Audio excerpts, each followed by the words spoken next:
To our amazing viewers at Cheating Tales Lab, we'd love to hear, which part of the world are you joining us from? Let us know. Now, let's dive into today's story. Chapter 1. The Perfect Facade. Martin Porter stood in his mahogany-paneled office on the 42nd floor, watching the city sprawl beneath him like a conquered territory. At 52, he commanded respect through calculated silence and devastating precision. His construction empire had risen from nothing, built on the graves of competitors who underestimated the steel behind his measured words. "Mr. Porter, your wife called," his secretary announced through the intercom. "Dinner at 8. Martin's jaw tightened imperceptibly. Jennifer had been distant lately, her rehearsed smiles feeling hollow during their public appearances. 23 years of marriage had taught him to read the subtle shifts in her behavior. The way she now checked her phone obsessively, the mysterious charity meetings that ran late into the evening, the sudden interest in yoga classes that somehow never improved her flexibility. He'd built his fortune by trusting his instincts, and those same instincts now whispered warnings he wasn't ready to acknowledge. The drive home to their Westchester estate felt longer than usual. Jennifer's silver Mercedes sat in the circular driveway, positioned at an odd angle as if she'd rushed inside. Through the floor-to-ceiling windows, he could see her pacing in the living room, phone pressed to her ear, speaking in animated whispers. "Martin," she brightened artificially when he entered, clicking off the call with suspicious haste. "You're early. I was just talking to Katie Watson. You remember, from the country club? Her daughter's getting married next month." Martin studied his wife's face, the perfectly applied makeup that couldn't quite hide the tension around her eyes, the way her hand trembled slightly as she reached for her wine glass. Jennifer Harris had been stunning when they met, a 25-year-old real estate agent with ambition that matched his own. Now, at 48, she maintained her beauty through expensive treatments and designer clothes. But something fundamental had shifted. "How was your day?" he asked, settling into his leather chair. "Oh, the usual. Lunch with Kelly, then that new yoga instructor, Blake Clark. He's quite good, very hands-on with his teaching method." A pink flush crept up her neck as she spoke the name. Martin filed the information away. Blake Clark. He'd heard the name before, usually accompanied by Jennifer's breathless descriptions of breakthrough poses and spiritual alignment. For a woman who'd never shown interest in fitness beyond maintaining her appearance, this sudden devotion to yoga struck him as peculiar. Their daughter Nicole McPherson, Martin's child from his first marriage, had warned him months ago about Jennifer's behavior. At 28, Nicole possessed her father's sharp instincts and had never fully trusted her stepmother's motivations. "Dad, she's different lately," Nicole had said during their last lunch meeting. "Secretive. And that yoga instructor she talks about constantly. I looked him up. He's got quite a reputation with married women." Martin had dismissed it then, confident in his ability to control his environment. Now, watching Jennifer's nervous energy as she chattered about trivial social events, he wondered if his legendary strategic mind had a blind spot shaped like love. After dinner, Jennifer retreated to her bathroom for what she called her evening routine, a process that now included lengthy phone calls conducted in hushed tones behind locked doors. Martin sat in his study, reviewing contracts and blueprints, but his mind kept returning to Blake Clark. Eugene Doherty, his oldest friend and business partner, had served 2 tours in Afghanistan before joining Martin's company. Eugene understood loyalty, betrayal, and the price of both. Tomorrow, Martin decided, he'd have a conversation with Eugene about conducting some discreet research. As midnight approached, Martin heard Jennifer's footsteps in the hallway, followed by the soft click of their bedroom door.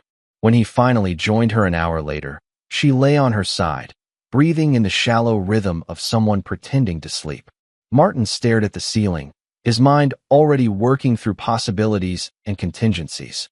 In business, he'd learned that betrayal was inevitable. The key was being prepared when it revealed itself.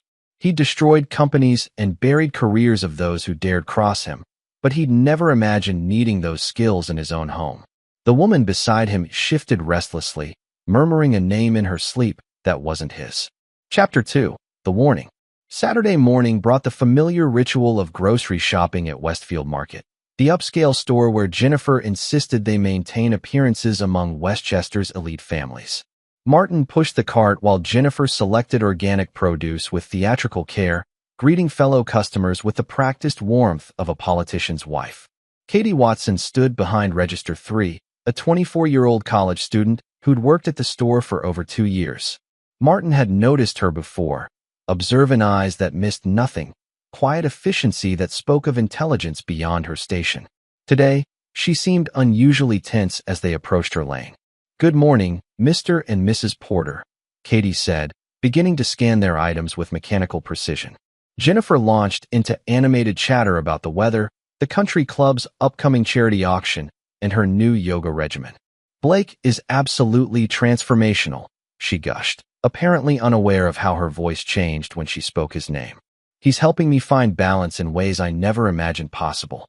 Martin watched Katie's reaction, a barely perceptible tightening around her eyes, a subtle pause in her scanning rhythm. The girl knew something. As Jennifer excused herself to grab forgotten wine from aisle 7, Katie's movements became deliberately slow. She glanced around nervously, then pulled a small piece of paper from beneath her register and placed it under a bag of apples. When Jennifer returned, chattering about Chardonnay versus Pinot Grigio, Katie completed the transaction with professional efficiency. As Martin lifted the grocery bags, he palmed the hidden note with the practiced smoothness of someone accustomed to discreet business dealings. "I'm going to check the deli for that prosciutto you mentioned," Martin told Jennifer. "Meet me at the car?" In the relative privacy of the deli section, Martin unfolded the paper. Katie's handwriting was clear and urgent. "You're in serious danger. Don't trust her." His blood turned to ice. The simple words confirmed what his instincts had been screaming for weeks. But how did a 24-year-old grocery clerk know about his private life? Martin found Katie restocking items in the produce section during her break. She looked up nervously as he approached. "We need to talk," he said quietly. "What do you know?" Katie glanced around to ensure they were alone. "Mr. Porter, I live in the apartment complex on Maple Street. Building C, Unit 23. Blake Clark lives in Unit 27. She paused, gathering courage. "I've seen your wife there. Multiple times. Thursday afternoons, usually around 2 o'clock. They don't exactly try to hide it." Martin's face remained impassive, but internally, everything crystallized with brutal clarity. "How long?" "At least 4 months that I know of. Mr. Porter, there's more. Blake, he films things. I've seen him bragging to friends about his collection. He's not just sleeping with your wife, he's documenting it." The implications hit Martin like physical blows. Blackmail, humiliation, strategic leverage turned against him by a yoga instructor and his own wife. "Why tell me?" Martin asked. Katie's eyes reflected genuine concern. "My dad died when I was 16. Lung cancer. My mom remarried a year later to someone who seemed nice, but he was already cheating on her before the wedding. She found out through bank statements and credit card bills, but by then he'd convinced her family that she was paranoid and unstable. It destroyed her. I won't watch someone else get blindsided like that, especially not by people who think they're too clever to get caught." Martin studied the young woman's face, seeing steel beneath her quiet demeanor. In different circumstances, he'd have hired her immediately. "Thank you," he said simply. "This conversation never happened." Katie nodded. "Good luck, Mr. Porter. Be careful." As Martin walked back toward the store's entrance, his mind shifted into the tactical mode that had made him a legend in business. Jennifer stood by their car, checking her phone with the anxious energy of someone expecting important communication. "Any luck with the prosciutto?" she asked brightly. "They were out," Martin replied, studying his wife's face with new eyes. Every gesture, every expression now seemed calculated and false. The drive home passed in relative silence, Jennifer humming absently while texting. When she excused herself for a sudden yoga session that evening, Martin knew exactly where she was going. For the first time in 23 years of marriage, Martin Porter felt like prey instead of predator. But predators, he'd learned long ago, were most dangerous when they didn't realize they'd been spotted by a more skilled hunter. Chapter 3: Confirmation and Planning. Sunday morning brought Jennifer's announcement that she'd be spending the afternoon at her sister Kelly Rivera's house, helping plan Kelly's upcoming move to California. Martin had met Kelly enough times to recognize her as Jennifer's enabler, the kind of woman who considered marriage vow suggestions rather than sacred promises. "Take your time," Martin said, watching Jennifer's poorly concealed relief. "I have some paperwork to catch up on anyway." After Jennifer left, Martin made 2 phone calls. The first was to Eugene Diarty. "I need you to do something for me," Martin said without preamble. Quietly, Eugene arrived within the hour, his military bearing unchanged despite 15 years in civilian life. At 55, he remained lean and dangerous, with the patient eyes of someone who'd learned to wait for the perfect moment to strike. "What's the situation?"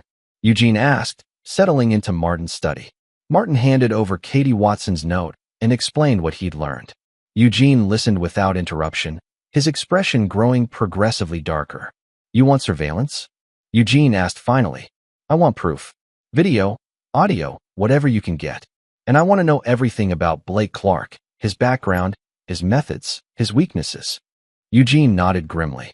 "I still have contacts who specialize in this kind of work. Give me 48 hours.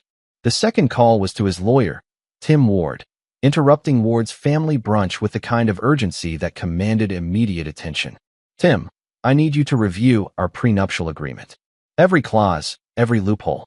And I want you to start preparing documentation for asset protection, quietly." "Martin, what's going on?" "Just preparation. You've always told me that good lawyers win cases before they're filed." By Tuesday morning, Eugene had returned with a thick folder and a grim expression. Blake Clark, 32 years old, originally from Phoenix. He's been running this scam for years. Target wealthy married women, seduce them, collect compromising material, then either blackmail the husband or convince the wife to finance his lifestyle. He's done it in 4 different cities. Martin studied the surveillance photos. Jennifer entering Blake's apartment at 2:15 p.m., leaving disheveled at 4:30 p.m., both of them clearly comfortable with their routine. "There's more," Eugene continued. "He's got a partner, some guy named Jesse Moreno who handles the technical side. Hidden cameras, audio equipment, secure storage. They've got enough material on Jennifer to destroy both of you publicly." The audio recordings were worse than the photos. Jennifer's voice, breathless with passion and contempt. Martin's so predictable. He works late, comes home tired, falls asleep watching the news.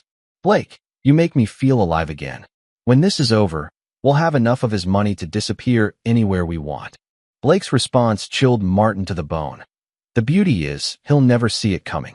By the time we're finished, he'll be so destroyed publicly and financially that he'll be grateful just to avoid criminal charges." Martin set down the headphones with deliberate calm. "They're planning to frame me for something." Eugene nodded.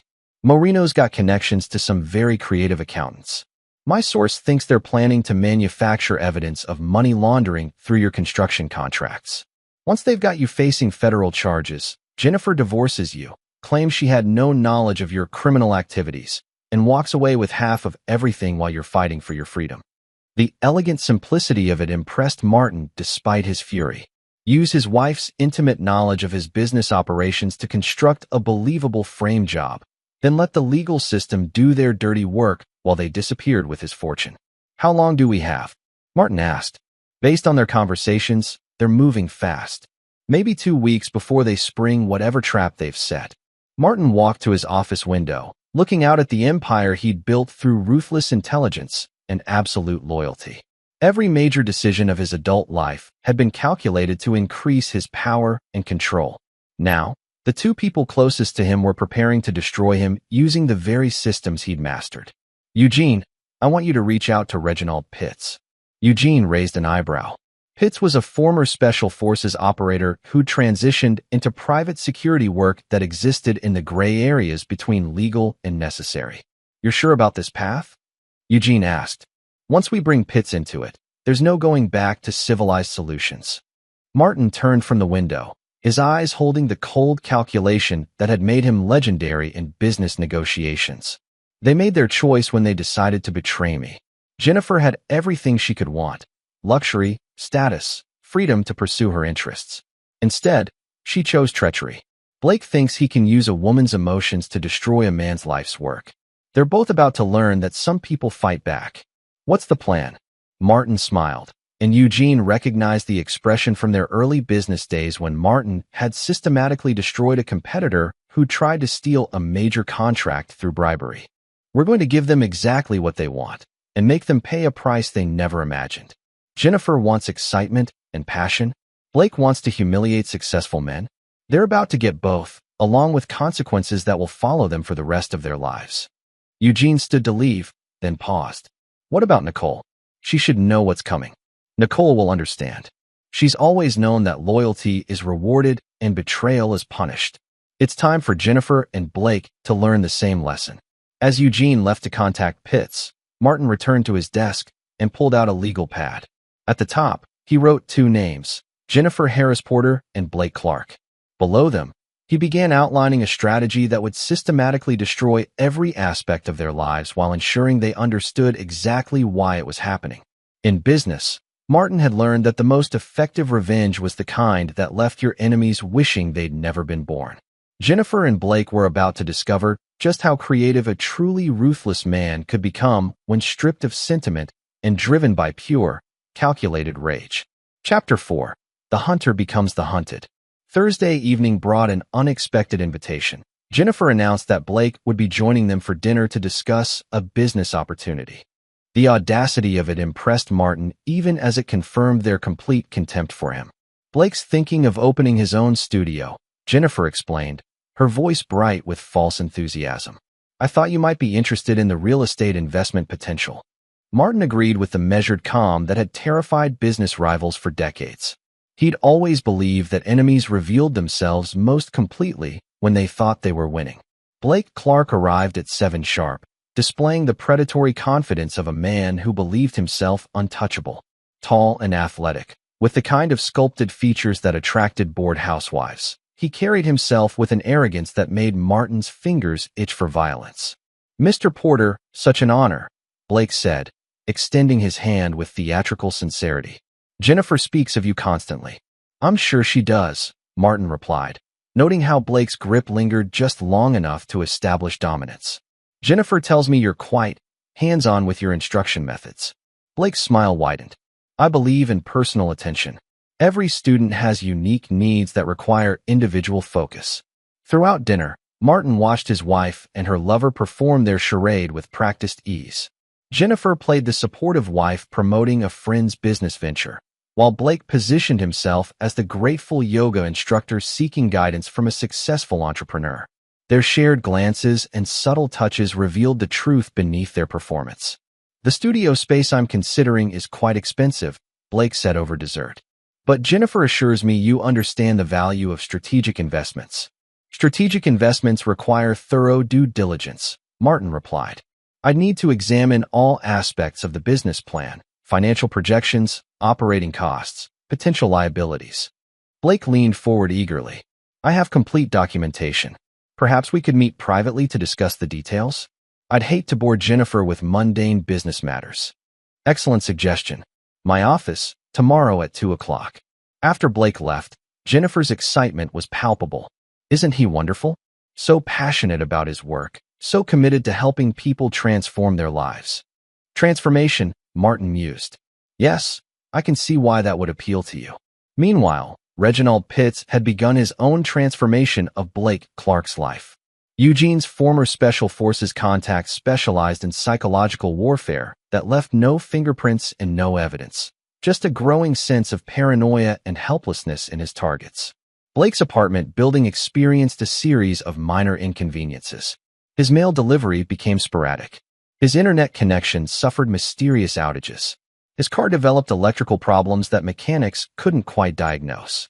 None of it was serious enough to report, but the cumulative effect was a constant, low-level stress that began wearing on Blake's confidence. Friday's meeting in Martin's office began exactly as planned. Blake arrived with a leather portfolio containing glossy brochures and financial projections that looked professionally prepared. Impressive presentation, Martin said after reviewing the materials. Tell me, Blake, what makes you confident this venture will succeed where so many others fail? Blake leaned back in his chair, completely at ease. Experience, Mr. Porter. I understand what wealthy women want. Attention, excitement, the feeling that they're truly alive. Once you give them that, they'll pay almost anything to keep it. And their husbands? Blake's smile turned predatory. Most husbands are too comfortable, too trusting. They assume their wives' loyalty is permanent, that their own success guarantees happiness at home. It's amazing how blind successful men can become to what's happening in their own bedrooms. Martin nodded thoughtfully. Interesting perspective. You must have considerable experience with married women. More than you might imagine. I've learned that the wives of powerful men are often the most desperate for authentic connection. They're surrounded by luxury, but starved for passion. Like Jennifer. The words hung in the air like a blade. Blake's confidence flickered momentarily before reasserting itself. Jennifer's a wonderful woman, Blake said carefully. Very committed to her yoga practice. Among other things, I'm sure. Martin's voice remained conversational, but his eyes had gone flat and cold. Tell me, Blake, in your experience with married women, how often do their husbands remain oblivious to the situation? Blake's jaw tightened. I'm not sure what you're implying. I'm not implying anything. I'm stating directly that you're fucking my wife, filming it, and planning to use the evidence to destroy me financially and legally. The temperature in the room seemed to drop 20 degrees. Blake's face went pale, then flushed with angry defiance. You can't prove anything. Martin opened his desk drawer and withdrew a manila envelope. Audio recordings of your conversations with Jennifer. Video surveillance of your afternoon meetings. Financial records of your previous scams in Phoenix, Denver, Atlanta, and Miami. Names and contact information for your previous victims.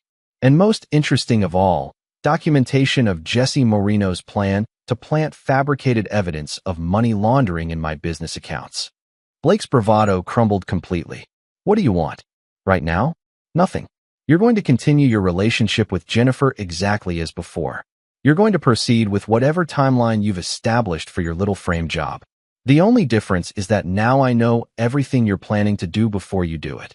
Why? Martin's smile was arctic. Because the best revenge is the kind that builds slowly, methodically, until your enemies realize they've been digging their own graves. You and Jennifer want to play games with a man's life and livelihood? Excellent. Let's play. Blake stumbled from the office like a man walking to his execution. Within hours, Pitts reported that Blake had contacted both Jennifer and Jesse Moreno with increasingly panicked phone calls. That evening, Jennifer seemed unusually tense at dinner. How did your meeting with Blake go? She asked with forced casualness. Very illuminating, Martin replied. He's exactly the kind of man I expected. Jennifer's phone buzzed constantly throughout the meal. Each message seemed to increase her anxiety, though she tried to hide it behind bright chatter about trivial social events. After Jennifer retreated to her bathroom for another of her lengthy routines, Martin's own phone rang. Nicole's name appeared on the screen. Dad, we need to talk, his daughter said without preamble. Can you meet me tomorrow morning? Early, before Jennifer wakes up. What's wrong? I've been doing some digging of my own. There are things about Jennifer's family you need to know. Things that might explain why she's so willing to betray you. Martin closed his eyes. How bad? Bad enough that you're going to wish you'd listened to me years ago. Meet me at that diner on Route 9, 7 a.m. sharp. As Martin ended the call, he realized that Jennifer's betrayal might be just the surface of something much deeper and more dangerous. The game he'd thought they were playing might have rules he didn't understand yet. But by tomorrow night, he intended to understand everything. And then the real destruction would begin. Chapter 5, Family Secrets and Strategic Alliances. The Route 9 diner squatted beside the highway like a forgotten relic, its neon sign flickering weakly in the pre-dawn darkness. Martin arrived at 6:50, his internal clock still operating with military precision despite the chaos consuming his personal life. Nicole sat in a corner booth, her laptop open and manila folders spread across the scarred Formica table. At 28, Nicole McPherson had inherited her father's ruthless intelligence and her late mother's intuitive understanding of human nature. Her marriage to Carlos Potts, a federal prosecutor, had given her access to investigative resources that most private citizens could never access. Dad, sit down, Nicole said without looking up from her screen. What I'm about to show you changes everything you think you know about Jennifer. Martin slid into the booth opposite his daughter, noting the grim set of her jaw. Nicole had always possessed an uncanny ability to see through deception, a trait that had made her skeptical of Jennifer from their first meeting. Jennifer Harris never existed before she met you, Nicole began, pulling up a series of documents on her laptop. Her real name is Jennifer Lynn Rivera. She and Kelly aren't sisters. They're partners in a long-term con operation that's been running for over 20 years. Martin stared at the screen, seeing birth certificates, court records, and newspaper clippings that painted a picture of systematic fraud stretching across multiple states. They work as a team, Nicole continued. Jennifer targets wealthy, recently divorced men while they're emotionally vulnerable. Kelly provides backup, creating false references and social connections. They establish long-term relationships, gain access to financial information, then execute elaborate schemes to transfer assets before disappearing. You're telling me our entire marriage was a setup? Nicole's expression softened slightly. Dad, you were perfect prey. Recently divorced, building a successful business, lonely enough to mistake Jennifer's calculated attention for genuine affection. They probably researched you for months before Jennifer accidentally encountered you at that real estate conference. Martin remembered that night 23 years ago, Jennifer spilling wine on his suit jacket, her apologetic laughter, the way she'd seemed genuinely embarrassed by her clumsiness. Even then, he'd been impressed by how quickly she'd assessed his financial status and relationship potential. What about Blake Clark? Blake's new to their operation, but he fits their pattern. They recruit young, attractive men to serve as both additional income sources and insurance policies. If a Mark becomes suspicious of Jennifer's behavior, the affair provides plausible explanation for any irregularities while positioning Jennifer as the wrong party in divorce proceedings. Nicole pulled out a thick folder. Carlos helped me access federal databases. Jennifer and Kelly have been running variations of this scam since they were teenagers. Their first known victim was a 60-year-old widower in Tampa who lost his entire retirement fund. He committed suicide rather than face bankruptcy. The revelation hit Martin like a physical blow. How many others? At least 12 that we can confirm. The Rivera sisters are responsible for destroyed lives, broken families, and financial ruin stretching across 2 decades. They're sociopaths, Dad, and they're very good at what they do. Martin studied the photographs of previous victims, men who trusted completely and lost everything. Some had rebuilt their lives. Others had simply disappeared from public records entirely. There's more, Nicole said quietly. Jennifer's pregnant. The words hung in the air like a death sentence. Martin felt the world tilt sideways, reality reshaping itself around this new information. How do you know? I've been tracking her movements, her purchases, her medical appointments. She saw Dr. Sandra Mills 3 times in the past month. Mills specializes in high-risk pregnancies for women over 40. Jennifer's been taking prenatal vitamins and avoiding alcohol, though she's been careful to hide both behaviors from you. Martin's mind raced through implications. A pregnancy would complicate divorce proceedings, provide Jennifer with additional leverage, and potentially trap him in a web of legal obligations that could last decades. Whose baby? He asked, though he already suspected the answer. Based on timing, it's almost certainly Blake's. But here's where it gets diabolical. Jennifer's planning to claim it's yours. A DNA test would reveal the truth, but by then she'll have used the pregnancy to extract maximum financial advantage from the divorce proceedings. Nicole leaned forward, her voice dropping to a whisper. Dad, they're not just planning to rob you. They're planning to destroy you so completely that you'll never recover. The money laundering frame-up is just phase 1. Phase 2 involves Jennifer claiming domestic abuse, using the pregnancy to generate sympathy, and positioning herself as a helpless victim of your criminal behavior. They want your freedom, your fortune, and your reputation. Martin sat in silence, processing 23 years of deception with the cold analysis that had made him successful in business. Every memory now carried dual meaning. Jennifer's reluctance to have children early in their marriage, her insistence on maintaining separate financial accounts, her careful cultivation of friendships with wives of potential future Marks. What do you recommend? He asked finally. Nicole's smile was sharp as a blade. We destroy them first. Completely. Permanently. She pulled out a final folder. Carlos has contacts in federal law enforcement who've been tracking interstate fraud operations. If we provide them with enough evidence to build a RICO case, Jennifer and Kelly could face decades in federal prison. Blake and Jesse would be swept up as accomplices.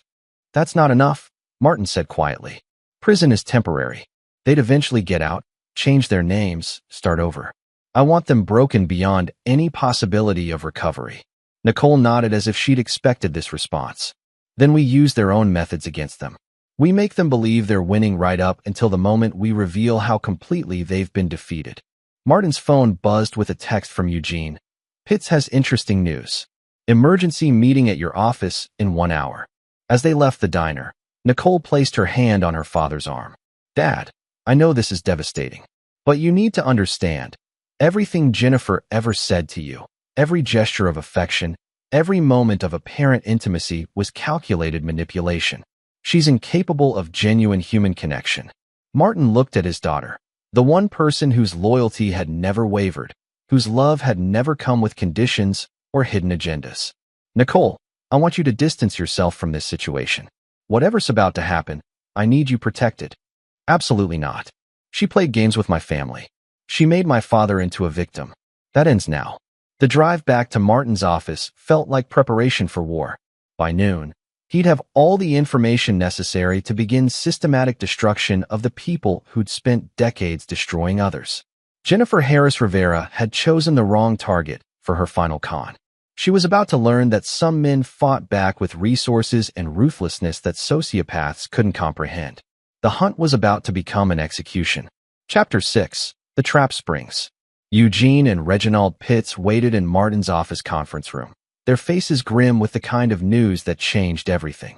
Spread across the mahogany table were photographs, documents, and surveillance equipment that painted a picture of immediate danger. They've accelerated their timeline, Eugene reported without preamble. Jesse Moreno planted the fabricated evidence in your business accounts this morning. Jennifer's planning to file divorce papers tomorrow, claiming she discovered your criminal activities and fears for her safety. Pitts, a lean man with predatory eyes, slid a digital tablet across the table.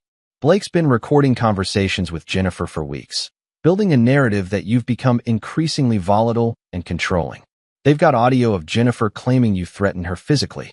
Martin listened to his wife's voice describing incidents that had never happened, painting him as an abusive husband whose business success masked underlying criminal behavior. Her performance was Oscar-worthy, genuine fear mixed with reluctant loyalty, exactly the kind of testimony that would destroy him in court. There's more, Pitts continued. Jennifer's already moved assets into offshore accounts controlled by shell companies registered to Blake's previous aliases. By the time she files for divorce, half your liquid wealth will be untouchable. Eugene leaned forward. Martin, they're moving today. Jennifer's scheduled to meet with Tim Ward this afternoon, supposedly to discuss estate planning. She's actually going to present evidence of your money laundering and request immediate asset freezing for her protection. The elegance of their strategy impressed Martin despite his fury. Use his own lawyer against him, create legal complications that would take months to unravel, and disappear with his fortune while he fought federal charges. How much time do we have? Martin asked. Hours, Pitts replied. Once Jennifer meets with Ward, everything accelerates. The FBI will have warrants by tonight. Martin stood and walked to his office window, looking down at the city where he'd built his empire through careful planning and absolute control. Jennifer thought she understood power, the ability to manipulate emotions and exploit trust. She was about to learn about a different kind of power entirely. Eugene, call Nicole. Tell her to implement the backup plan we discussed. All business assets transferred to the emergency trust. All personal accounts moved to international holdings. I want everything legitimate but untouchable within 2 hours. And Jennifer? Eugene asked. Martin's smile was arctic. Jennifer gets exactly what she's been planning for me. Pitts, how quickly can you manufacture evidence of Jennifer's fraud operation? Given what Nicole provided, I can have a complete package ready for federal authorities within 3 hours. Bank records, communication intercepts, testimony from previous victims, everything needed for immediate arrest warrants. Do it. But I want Blake and Jesse taken down first. Jennifer needs to watch her partners disappear before she realizes what's happening to her. At 1:30 p.m., Blake Clark was arrested outside his apartment building on charges of interstate fraud, money laundering, and conspiracy. Jesse Moreno was taken into custody simultaneously at his electronics shop, surrounded by evidence of illegal surveillance equipment and fabricated financial documents. Martin watched the arrest through Pitt's surveillance network, noting Blake's panicked attempts to contact Jennifer and his growing hysteria as he realized the scope of the charges against him. At 2 p.m., Jennifer arrived at Tim Ward's law office carrying a briefcase full of fabricated evidence and rehearsed accusations. Ward, previously briefed by Martin, listened to her story with appropriate concern while secretly recording every word. "Mr. Ward, I've discovered that Martin has been laundering money through his construction company for years," Jennifer said, her voice trembling with carefully practiced emotion. "I found these documents hidden in his office safe. I think he's involved with dangerous people." Ward examined the fabricated evidence with professional interest. "Mrs. Porter, these are very serious allegations. If true, you could be in significant danger. I know. That's why I need immediate legal protection. I want assets frozen until the authorities can investigate. And I think I need to file for divorce. For my safety and the safety of my unborn child." Ward raised an eyebrow. "You're pregnant?" Jennifer's hand moved protectively to her stomach. 6 weeks. Martin doesn't know yet. I'm terrified of how he'll react when he learns the baby might not survive if I'm subjected to stress from his criminal activities. The performance was masterful, a frightened wife protecting both herself and her innocent child from a husband whose success masked dangerous criminal behavior. In any other circumstances, it might have worked perfectly. "Mrs. Porter," Ward said carefully, "before we proceed, there's something you should know. Your husband has been investigating you for several weeks." Jennifer's face went pale. "What do you mean?" Ward slid a thick folder across his desk. "Your real name is Jennifer Lynn Rivera. You and your partner Kelly have been running marriage fraud operations for over 20 years. Mr. Porter has documented evidence of your entire criminal history." Jennifer's mask slipped completely, revealing the cold calculation beneath her practiced vulnerability. "You can't prove anything. Martin's the one with illegal money, illegal activities. Mrs. Rivera, Blake Clark, and Jesse Moreno were arrested 2 hours ago. They're already cooperating with federal authorities to avoid life sentences. Your fabricated evidence against Mr. Porter has been identified as part of your fraud operation." Jennifer lunged for her briefcase, but Ward's security team was already moving. Within minutes, she was restrained and waiting for federal marshals who would transport her to the same facility holding Blake and Jesse. Martin arrived as Jennifer was being loaded into the federal transport van. She saw him through the vehicle's window, her face twisted with rage and disbelief. "This isn't over," she screamed. "I'll destroy you. I'll tell everyone what kind of man you really are." Martin approached the van slowly, his face calm and deadly. "Jennifer, you spent 23 years studying me, learning my weaknesses, planning my destruction. But you made one critical error." "What?" she spat.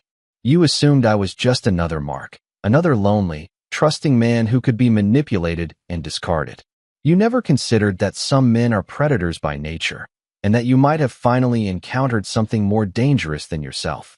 As the van pulled away, Martin felt a profound sense of completion. The betrayal had been devastating, but the response had been perfect, swift, brutal, and absolutely final.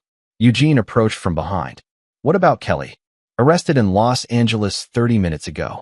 Pitt's federal contacts work very efficiently when properly motivated. Nicole arrived as the last of the federal vehicles departed. "Dad, it's done. All assets protected, all evidence delivered, all loose ends tied up. They'll spend the next 20 years in federal prison, assuming they survive that long." Martin nodded, already planning his next moves. The immediate threat was eliminated, but the deeper work of rebuilding would take time and careful attention. "Nicole, there's one more thing I need you to do. Anything. I want you to contact every one of their previous victims, the ones who lost everything, who had their lives destroyed. I want them to know that Jennifer and Kelly have finally been brought to justice." As they walked back toward Martin's building, he felt lighter than he had in months.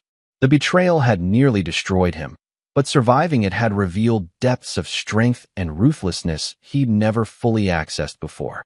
Jennifer Rivera had tried to play games with a man who viewed games as warfare. She'd lost everything: freedom, identity, future, and would spend decades regretting the day she'd chosen Martin Porter as her final mark. Chapter 7. Aftermath and Reconstruction. 3 months later, Martin stood in his renovated office, watching his construction crews break ground on the largest project in his company's history. The federal investigation had cleared him completely, and the publicity surrounding Jennifer's arrest had paradoxically enhanced his reputation as a man who couldn't be fooled or intimidated. "The Phoenix Project is ahead of schedule," Eugene reported, entering with their daily briefing. "The investors are impressed with our security protocols and background check procedures." Martin nodded absently. Since Jennifer's arrest, he'd implemented new systems designed to prevent any future infiltration of his personal or professional life. Every employee, contractor, and potential romantic interest would undergo thorough investigation before gaining access to his inner circle. The divorce had been finalized within 6 weeks, Jennifer's criminal conviction voiding their prenuptial agreement and leaving her with nothing but legal bills and prison uniforms. The baby she'd claimed to be carrying had been revealed as another fabrication, just one more layer of manipulation in her elaborate scheme. Nicole entered carrying a thick folder and wearing the satisfied expression she'd inherited from her father. "Dad, I thought you'd want to see this. It's the final tally of asset recovery from Jennifer's operation." Martin reviewed the documents with professional interest. Federal authorities had recovered over $40 million from various accounts controlled by Jennifer, Kelly, Blake, and Jesse. Most would be returned to previous victims, though legal proceedings would take years to complete. "What about the Rivera sisters themselves?" Martin asked. "Jennifer got 25 years, Kelly got 22. Blake and Jesse each got 15, though Blake's trying to appeal based on claims that he was manipulated by Jennifer." Martin's laugh was devoid of humor. Even in prison, Blake still thinks he was the victim. Eugene knocked on the open door. "Martin, there's someone here to see you. Says it's about Jennifer." The visitor was Katie Watson, the grocery store clerk whose warning had started everything. Now dressed in professional attire, she looked older than her 24 years, carrying herself with the confidence of someone who'd played a crucial role in bringing down dangerous criminals. "Mr. Porter, I wanted to thank you," Katie said after accepting his offer of coffee. "Not just for stopping Jennifer and her crew, but for making sure their previous victims got justice." Martin studied the young woman who'd risked everything to warn a stranger about danger. "You saved my life, Katie. I owe you more than thanks." Katie smiled. "Actually, you've already done more than enough. That college scholarship you established? It's going to change everything for me. I start law school next month." The scholarship had been Martin's idea, a way to ensure that Katie's courage and intelligence weren't wasted stocking grocery shelves. She'd scored in the top 5% on her LSAT and been accepted to Columbia Law School with full funding. "What kind of law?" Martin asked. "Victim advocacy. I want to help people who've been targeted by predators like Jennifer. There are too many people out there who get destroyed by these schemes and never recover." After Katie left, Martin returned to his desk and the daily routine of running an empire that had grown stronger through adversity. The betrayal had nearly destroyed him, but surviving it had revealed capabilities he'd never fully accessed before. His phone buzzed with a text from Reginald Pitts. "Thought you'd want to know. Blake Clark was found dead in his cell this morning. Apparent suicide." Martin felt no satisfaction at the news, only a cold sense of completion. Blake had been weak from the beginning, using charm and manipulation because he lacked the strength for direct confrontation. Prison had simply revealed what he'd always been beneath the surface. Jennifer would be different. She'd survive prison because sociopaths adapted to any environment. But she'd spend every day knowing that her final mark had not only escaped her trap, but had turned her own methods against her with devastating effectiveness. Evening brought the familiar ritual of reviewing contracts and planning future projects. But now Martin worked alone in his house. The silence no longer felt empty. It felt clean, purged of deception and hidden agendas. Nicole arrived for their weekly dinner with Carlos in tow.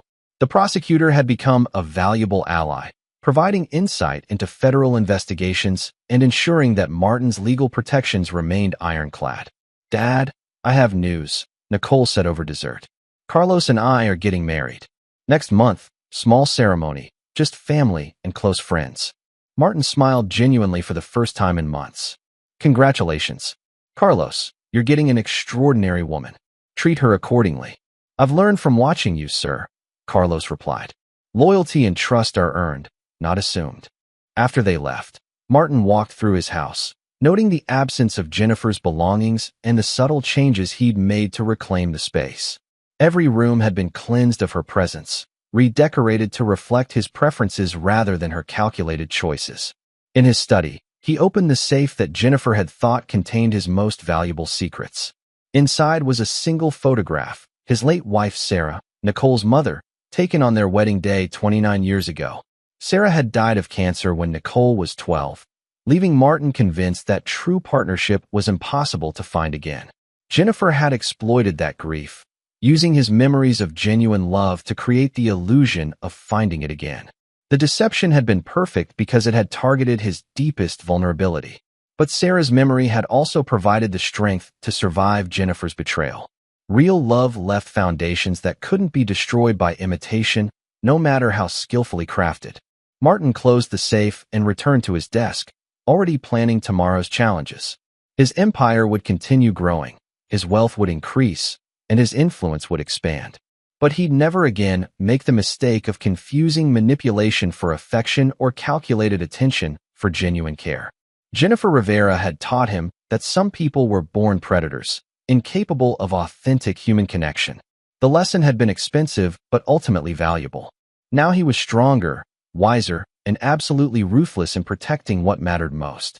Anyone who tried to betray him in the future would face consequences that made Jennifer's fate look merciful by comparison. Chapter 8. Justice Served Cold. 6 months after Jennifer's conviction, Martin received an unexpected call from the Federal Bureau of Prisons. Jennifer Rivera had requested a meeting with him, a final conversation before her transfer to a maximum security facility in Colorado. She claims to have information about other fraud operations, the warden explained. Something about a network of female con artists who've been targeting wealthy men across the country. The FBI thinks it might be valuable. Martin agreed to the meeting out of curiosity rather than any desire for closure.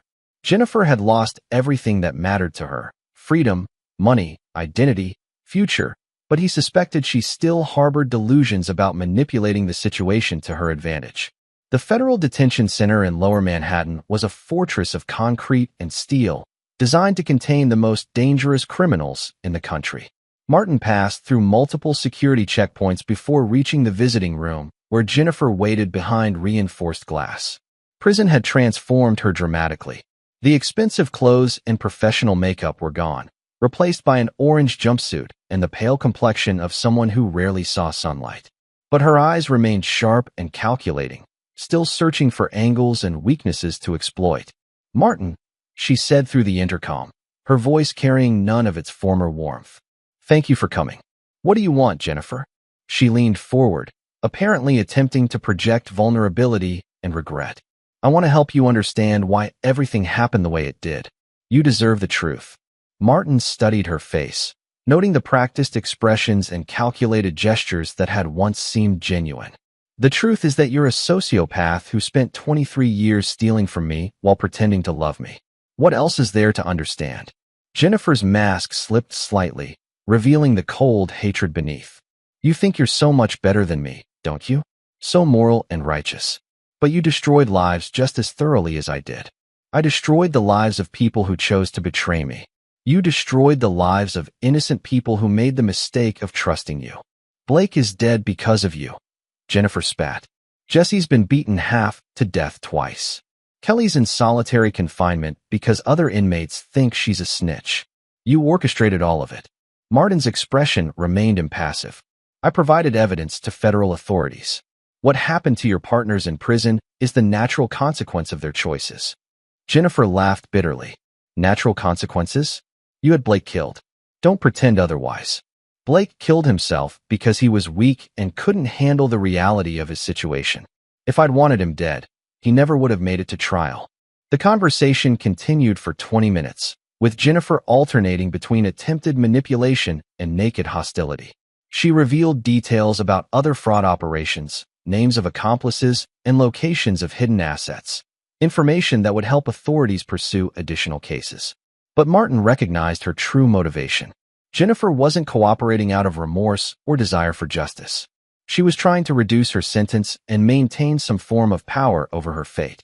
Even facing decades in prison, she couldn't accept that her games were finished. "There's something else you should know," Jennifer said as the visit neared its end. "I wasn't lying about everything. Some of it was real. Nothing about you was real. The first year was real. Before Kelly found us, before we started planning your destruction. For 12 months, I actually cared about you. I thought about leaving the life, starting over, becoming the woman you thought I was. Martin leaned back in his chair. And what changed your mind? Jennifer's smile was poisonous. You did. You were so proud of your success, so confident in your control over everything around you. You treated me like another possession to be displayed and managed. I realized that destroying you would be more satisfying than loving you. So you spent 22 years pretending to be someone else out of spite. I spent 22 years studying you, learning your weaknesses, preparing for the perfect moment to take everything you'd built. It would have worked if that little bitch at the grocery store hadn't interfered. Martin stood to leave. Jennifer, you made one fundamental error in your analysis. You assumed I was weak because I trusted you. But strength isn't the absence of trust. It's the ability to survive betrayal and make your enemies pay for it. This isn't over, Jennifer called as he reached the door. I've got 25 years to plan my next move. People like you always have something to lose. Martin turned back one final time. Jennifer, in 25 years, you'll be 68 years old with no money, no friends, no family, and no future. I'll be 77 with more wealth and power than you can imagine. If you want to spend your remaining years plotting revenge against me, that's your choice. But understand that I'll be watching and I'll be ready. As Martin left the prison, he felt the final traces of emotional connection to Jennifer dissolve completely. She was no longer a person who had shared his life. She was simply another defeated enemy who posed no future threat. The drive back to Manhattan gave him time to process the encounter. Jennifer's revelation about the first year being real was probably another manipulation, but even if true, it changed nothing. She'd chosen deception and betrayal over authentic partnership. The consequences were hers to bear. That evening, Martin met Nicole and Carlos for dinner at an exclusive restaurant overlooking Central Park. The conversation focused on their upcoming wedding, Nicole's law school progress, and Carlos's latest cases. Dad, you seem different, Nicole observed over dessert. More settled, somehow. Martin considered his daughter's words. I think I've finally accepted that some people are irredeemably dangerous. The key is recognizing them before they can do damage. Any regrets? Carlos asked. About destroying Jennifer's operation? None whatsoever. About trusting her initially? It was a necessary education. Now I know what real evil looks like when it's wearing a beautiful mask. After dinner, Martin returned to his house and the quiet satisfaction of a day well executed. Tomorrow would bring new challenges, new opportunities, and new decisions about who deserved his trust and who represented potential threats. Jennifer Rivera was history, a closed chapter in a story that would continue for decades. But the lessons she'd taught him about human nature and the price of betrayal would influence every future relationship and business decision. Some education was expensive but invaluable. Jennifer's had cost him a marriage and nearly destroyed his empire. But surviving her had made him stronger, wiser, and absolutely ruthless in protecting what mattered most. The game was over, and Martin Porter had won completely. Chapter 9, New Beginnings. 1 year after Jennifer's conviction, Martin stood at the altar of St. Patrick's Cathedral, watching his daughter marry Carlos Potts in a ceremony that felt like a celebration of family resilience and loyalty. Nicole radiated happiness as she walked down the aisle, her smile carrying the same determined strength that had helped expose Jennifer's deception. The reception at the Plaza Hotel brought together business associates, federal law enforcement officials, and the kind of carefully vetted guests who understood that loyalty was earned and betrayal was punished. Eugene Doherty served as master of ceremonies, telling stories of Martin's business successes while carefully omitting the darker chapters that had shaped recent years. To Martin Porter, Eugene toasted during dinner, a man who understands that true strength comes from protecting the people who matter most. Martin acknowledged the toast with quiet satisfaction. The past year had been one of rebuilding and strategic expansion. His construction empire had grown by 40%, fueled by investors who respected his ability to identify and eliminate threats before they could cause damage. Katie Watson approached during the reception, now transformed into a confident law student whose first-year grades had placed her at the top of her class. Mr. Porter, I wanted you to know, I've been working with federal authorities to develop new protocols for identifying marriage fraud operations. Your case became the template for recognizing these schemes before they can cause damage. How many other victims have you helped? Martin asked. 17 so far this year. The Rivera network was larger than we initially realized. Jennifer and Kelly were just one cell in a nationwide operation that's been running for decades. Martin felt a grim satisfaction knowing that Jennifer's downfall had saved others from similar destruction. The warning note Katie had passed him in the grocery store had protected far more people than just himself. Later that evening, as the reception wound down, Martin found himself in conversation with Tim Ward, who had become both legal advisor and close friend during the crisis months. Any word from Jennifer? Ward asked quietly. She sends letters occasionally, usually threats or attempts at manipulation. I stopped reading them months ago. What about the appeal? Martin's smile was arctic. Denied. Jennifer will serve her full sentence with no possibility of early release. The federal judge was particularly unimpressed with her claims of coercion and reduced culpability. As the evening concluded, Martin drove through Manhattan toward his house, feeling the deep satisfaction that came from surviving betrayal and emerging stronger. The city lights stretched out before him like a conquered territory, full of opportunities for continued expansion and growth. Nicole and Carlos would honeymoon in Europe before returning to build their own legacy of success and integrity. Eugene would continue managing daily operations while Martin focused on strategic planning and new acquisitions. Katie would graduate law school and begin her career protecting vulnerable people from predators like Jennifer. The network of loyalty and trust that Martin had rebuilt was stronger than anything he'd possessed during his marriage. These relationships were based on mutual respect, shared values, and proven reliability rather than romantic delusion and calculated manipulation. At home, Martin walked through rooms that had been completely transformed since Jennifer's arrest. Her photographs were gone, replaced by pictures of Nicole, Carlos, and trusted business associates. Her furniture had been donated to charity and replaced with pieces that reflected his personal preferences rather than her calculated attempts to project wealth and status. In his study, Martin opened the safe and removed a leather-bound journal he'd been keeping since Jennifer's conviction. The pages contained detailed profiles of every person in his current orbit, their backgrounds, motivations, potential vulnerabilities, and loyalty indicators. Never again would he allow emotional attachment to cloud his judgment about someone's true character. The final entry was dated that morning. Nicole married Carlos today. Their partnership is built on genuine mutual respect and shared values. This is what authentic relationship looks like. No hidden agendas, no calculated deceptions, no secret plans for betrayal. They will succeed because they understand that loyalty creates strength.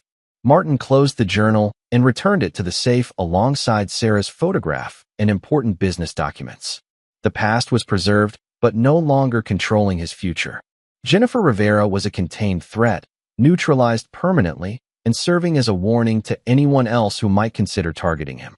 The phone rang with a call from Reginald Pitts, who had transitioned from security consultant to permanent business partner. Martin, I've got news about that California project. The background checks are complete, all principals cleared, no red flags. We're good to proceed. Excellent. Send me the final reports tomorrow. After ending the call, Martin poured himself a glass of 25-year-old scotch and settled into his leather chair to review the next day's schedule. A breakfast meeting with potential investors, lunch with Nicole and Carlos before their departure, afternoon sessions with architects on the Phoenix project, evening dinner with Eugene to discuss quarterly projections.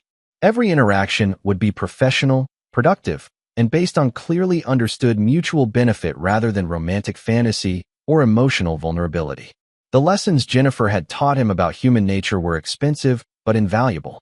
As midnight approached, Martin felt the deep contentment that came from absolute control over his environment and complete confidence in his ability to identify and neutralize threats before they could cause damage.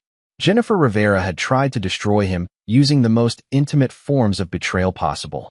Instead, she had forged him into something harder, smarter, and infinitely more dangerous to anyone who might target him in the future.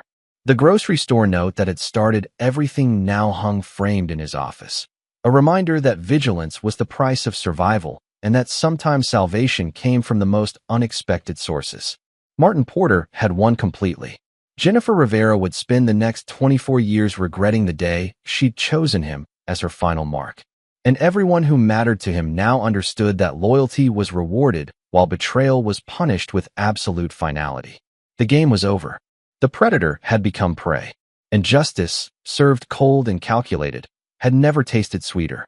This is where our story comes to an end. Share your thoughts in the comments section. Thanks for your time. If you enjoy this story, please subscribe to this channel. Click on the video you see on the screen, and I will see you there.